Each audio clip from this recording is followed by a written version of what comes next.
Sax on the nation's music station. Since their humble beginnings in England, the Cult have posed the eternal question, are they a hard rock band or are they an alternative band? They recently played Toronto and Montreal with fellow 60s retro rocker Lenny Kravitz as part of their ongoing Canadian tour, and Musique Plus caught up with Ian Astbury in Montreal.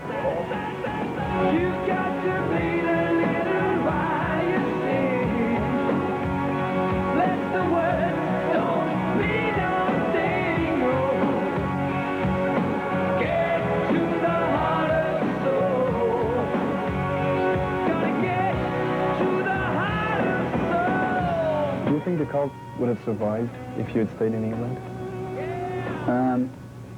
Possibly not, because we've always been like, or I've always been very, very strong on the, lyrical content and symbols and imagery that I use in songs, and it tends to, especially journalists in Britain, tend to be offended by a lot of things that I say. They tend to think it's like pretentious or made up, insincere or whatever. And it's basically just based on my own experiences of life. I'm not like trying to contrive anything, To me, this is my life. It's my lifestyle. I've been doing this since I was like 15, 16 years old.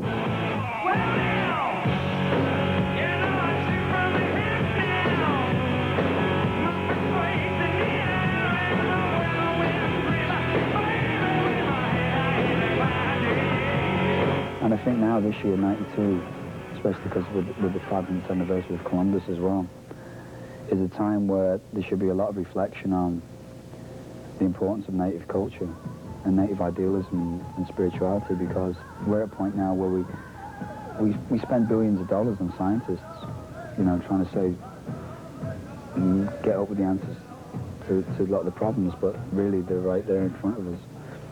And the native people really have a hell of a lot to contribute, to like white society, and it's about time we started listening to them. People tend to get very blinkered in their vision because they're bombarded, television, newspapers telling people how the world really is shaped. But the world isn't a square box, it's a round circle, and everything's connected. And these are themes that I talk about, natural themes, man and woman, black and white, good and evil, sex, death. They're the themes of life, and they're there to be explored, the mystery of life. And I think that, a lot of my peer group, other musicians, it's so amazing, man. Like now people think, wow, this is like a load of crap, what this guy's talking about. But then you consider, when you look at the influence on other bands, you've got like Axl Rose talking about primeval man, the evolution of the new age and the spirit. And you look at the Don't Cry video, the guy's portraying a character as primeval man being reborn. It's like, it's pretty intense stuff, And then you've got like Motley Crue, you've got the video like Primal Scream, I mean, where did they get that from? While all of a sudden, things like a band called Nirvana, incredibly important. Do people know what Nirvana means? The ultimate state of consciousness. It's really bizarre. I think subconsciously these things are just happening.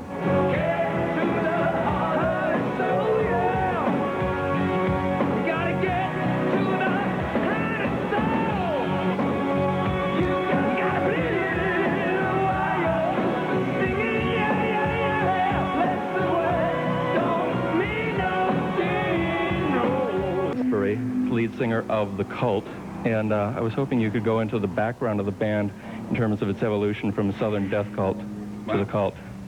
I know it's going back a ways. 3 minutes. I started playing music in Southern Death Cult 1980, 81.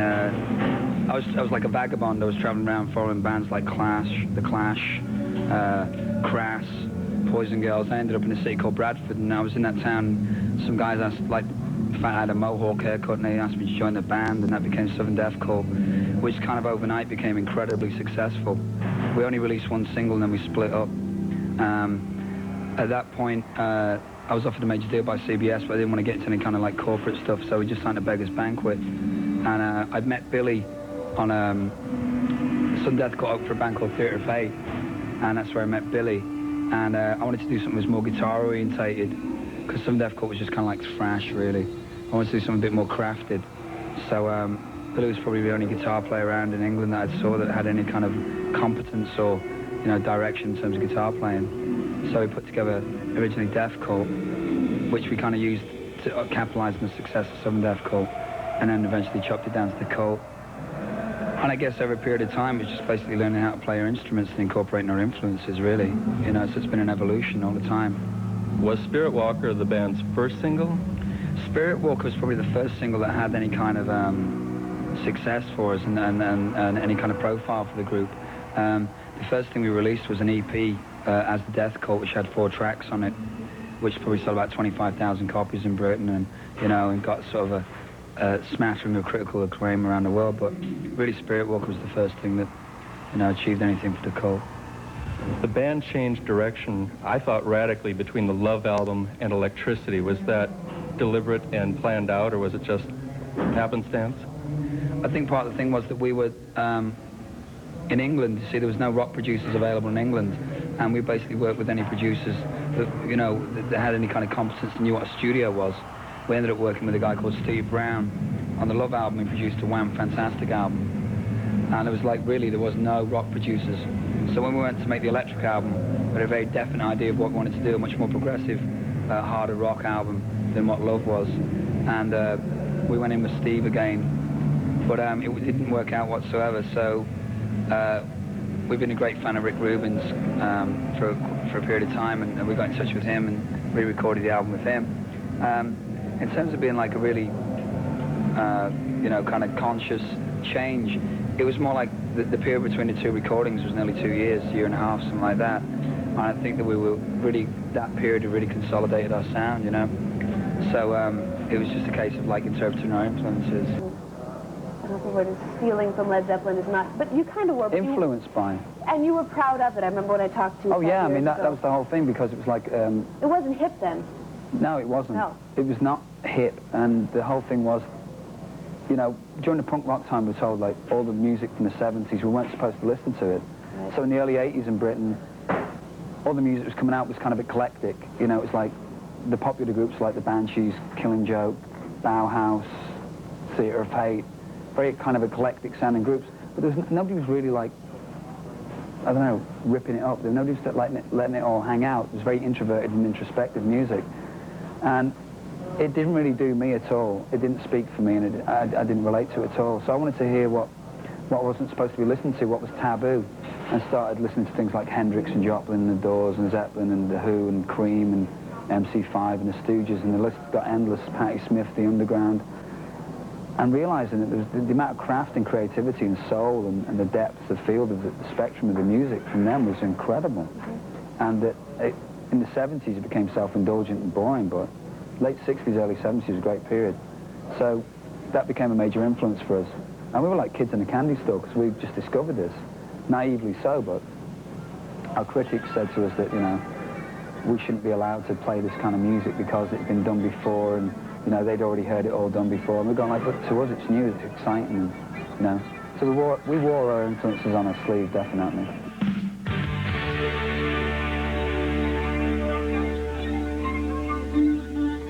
I like to leave a lot of my lyrics open to interpretation, because I like to think that people have their own imaginations. I hope they do. I like to think that people can use whatever brain cells they got left after, you know, drinking some of this and watching TV 24 hours a day. Love Removal Machine was like, I had some pretty heavy images when I was writing that song. It was basically war and a prostitute. Those were the 2 images that I had, the parallels between war and a prostitute, 2 things that men can't leave alone. Well, with Sonic Temple, Bob Rock almost approached the album from the standpoint of being a fan. That's it. Cult. Yeah, exactly. He said to us, he said he didn't want to be the man that was going to ruin the Cult sound. You know, he was like really worried about, you know, what it was going to turn out like, kind of thing. And it was a very natural process. We just went in there and did it. It was very, very easy, just a couple of weeks pre-production, straight in the studio, and everything just happened. There's no sort of big premeditated deal, you know, which is the kind of way we're approaching our, you know, career at the moment. It's just taking everything very casually. What we kind of tried to do was to keep the rawness and the rock feel of Electric, and put back that personality, and hopefully take it somewhere.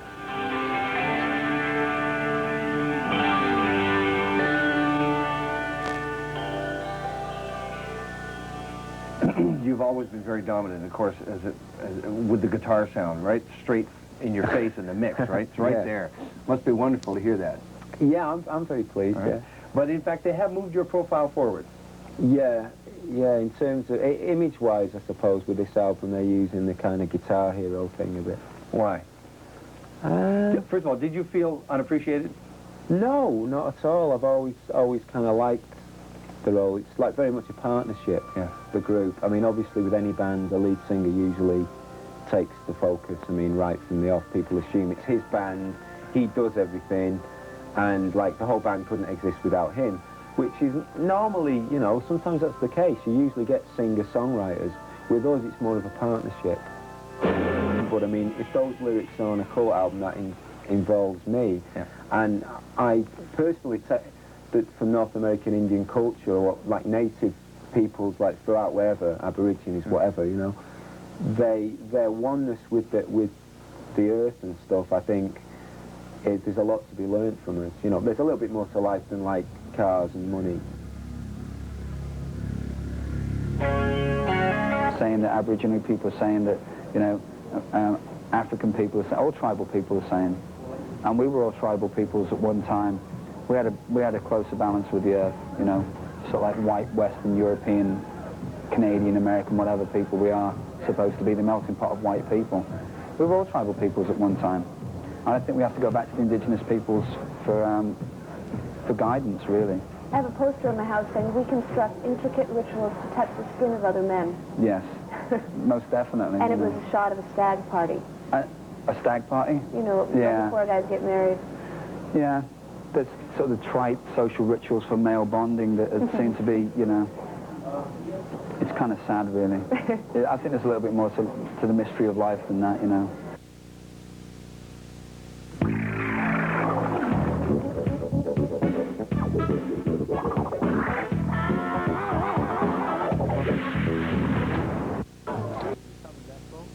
Formed in Bradford in North England. The Theatre of Hate was a touring concern from London. There was a lot of sort of things going on here, negative, positive activity. It came in a fusion when the two bands played together, when Southern Death Cult here supported Theatre of Hate here. Now what happened, Billy Duffy was in Theatre of Hate, this one here, and me was in Southern Death Cult, I was a singer. Anyway, the story goes on. Billy was booted out of the band in late 1982. Things got bad. Desperate, he went into a clothes shop. I was disillusioned. All the boys in my band was money, just money. Here you say, cool. I was really disillusioned with the whole music scene. Here we go into like, I thought, let's form a new band. So I went and spoke to Billy, and there was a fusion here. This is the fusion, bang! We formed the Death Cult. It was very like energy. Shazam with the yeah, drums like and the Shazam, you know. Anyway, the Death Cult, this thing here, was formed in early 1983. Here are symbols of death and despondency and doom and gloom, which we did not want to associate ourselves with anymore. So we dropped the death out of the title and became the Cult and became the peace-loving citizens of the world. And that's the story of it. First Nations culture, haven't you? Yeah. Where did that come from? Came from here, Canada, when I used to live here when I was a kid. I think the first major thing that happened to me was going to Six Nations when I was about 12. And it was the first time I'd been exposed to an indigenous people in an indigenous environment. And I felt kind of somewhat alien, because being an immigrant kid, I was kind of alienated at school. I spoke differently, I dressed differently. And there was just an understanding that those people on the outside, I felt on the outside. I just felt compelled just to learn more about them at that time. I just became fascinated from that one visit. Lots of people kind of turn off and say, well, yeah, it's like too heavy, we don't want to talk about it, you know, we just want to party and stuff. And that's cool. That's fine, you know. I mean, don't try and say that everything we do should be taken on a philosophical level. I mean, the music's, you know, the most important thing. You know, in its rawest form, you come to a concert. I mean, there's an element of entertainment there. But for me, it is a ritual. That's what it's, you know, the time of the album ceremony. It is a ritual gathering. I mean, it's a tribal space, you know. It's a place of expression and enjoyment and celebration. And it always has been as a social thing. That's what it is, a social phenomenon. Temple, Bob Rock almost approached the album from the standpoint of being a...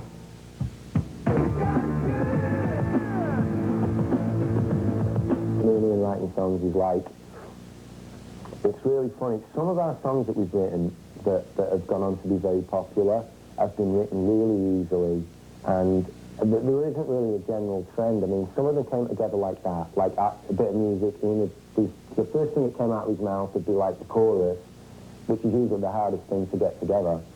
And it'd be a breeze. It'd be like, well, that was hard. And then there's other times we've laboured over them and not really just trying to get like a square peg in a round hole. You know, it varies on it sometimes. You just know whether something's appropriate or not when you're writing. And I guess we just, for ourselves, I mean, we know what works with our music and what doesn't work. So the more you do it, the easier it becomes.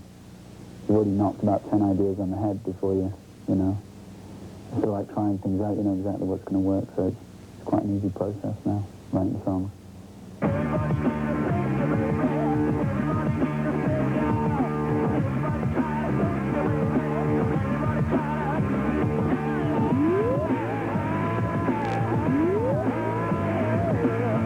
To me, it's always been very much a 24-hour-a-day thing being in the cult. I've never pursued outside projects. You know, I've never played with any other people. I find just a lot of satisfaction within the cult, and either I'm really lazy, and I'm just a lazy guy, or I don't know. I guess I get a lot of satisfaction out of this band. You know, artistically, the cult has always had a lot of freedom. We're not signed to like one big record label. You know, we're signed to an independent label in Britain.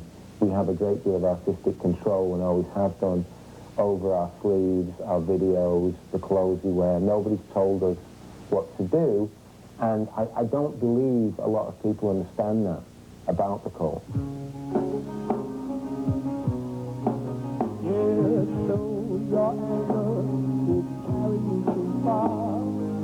What you expect anyway, where there's no patience left, just shout a little self, you haven't got things to say.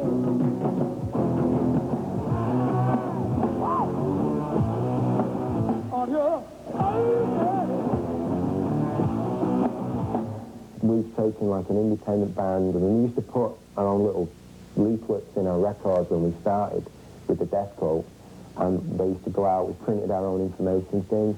We know about that, we started like that, and it shows that you can take a band from that, and you can take it all the way to playing like Madison Square Garden in New York, and playing like, you know, football grounds full of people. We've done that, and we've done all the stages in between, and we've had the ups and downs, and I would just hope that bands would maybe, you know, young bands would find it inspirational that you can still have the control of what you do 10 years after you start and still be happy about the music you make and satisfied, like we are with this new album.